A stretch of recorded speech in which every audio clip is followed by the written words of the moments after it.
Fazendo com Lula é ilegal. O processo é uma farsa.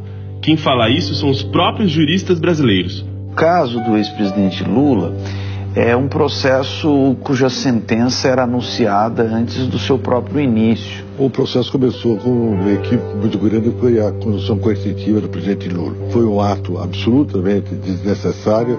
Por uma condução processual inequivocamente parcial.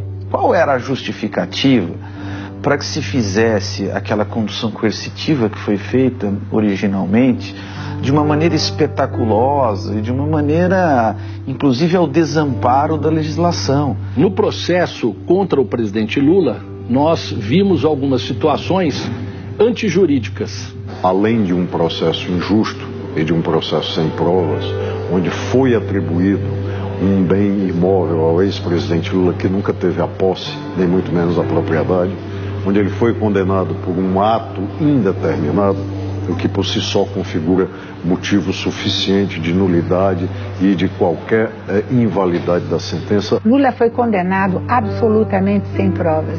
Não existe nenhuma prova que ele seja detentor da propriedade ou da posse do triplex. Ele foi condenado sem prova, o que é uma coisa que não é a primeira vez na história que acontece, né? O judiciário não é tão imparcial quanto nós gostaríamos que fosse. Infelizmente, ele tem o seu lado político também. Ele foi condenado sem prova com base em presunções. Isso é medieval, isso não pode justificar uma sentença condenatória. O juiz, no momento em que ele resolve ser parte da acusação, e dando declarações públicas como se acusador fosse, ele perde a sua imparcialidade. Por que que este processo interessa tanto ser julgado de forma rápida, célere, em razão de outros que entraram antes no Poder Judiciário e não o foram? Essa é uma questão que precisa ser respondida. Mas não foi só isso, né?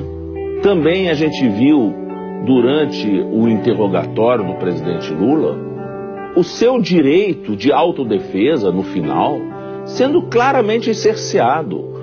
O juiz Moro impedindo de falar o que ele tinha direito de falar. Nem o mais comprometido anti-Lula é capaz de negar esse tipo de parcialidade. Nenhuma das regras básicas do direito penal e do direito processual penal, sem falar dos princípios constitucionais penais e processuais penais, estão sendo respeitados.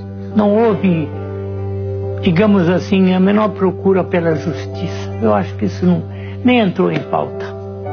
O que entrou em pauta foi a condenação do Lula, que era o desejo dele. Agredindo a democracia brasileira, os seus valores básicos, os seus princípios e, acima de tudo, a sua forma de se desenvolver.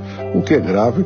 Quando eu perdo o patamar civilizatório desta garantia constitucional de direitos e garantias fundamentais, isso não atinge só um adversário. Isso se estenderá, como a história tem mostrado, a todos os outros. A condenação do presidente Lula não tem outro sentido senão tirá-lo do pleito eleitoral. Lula é condenado para não voltar a ser presidente da República.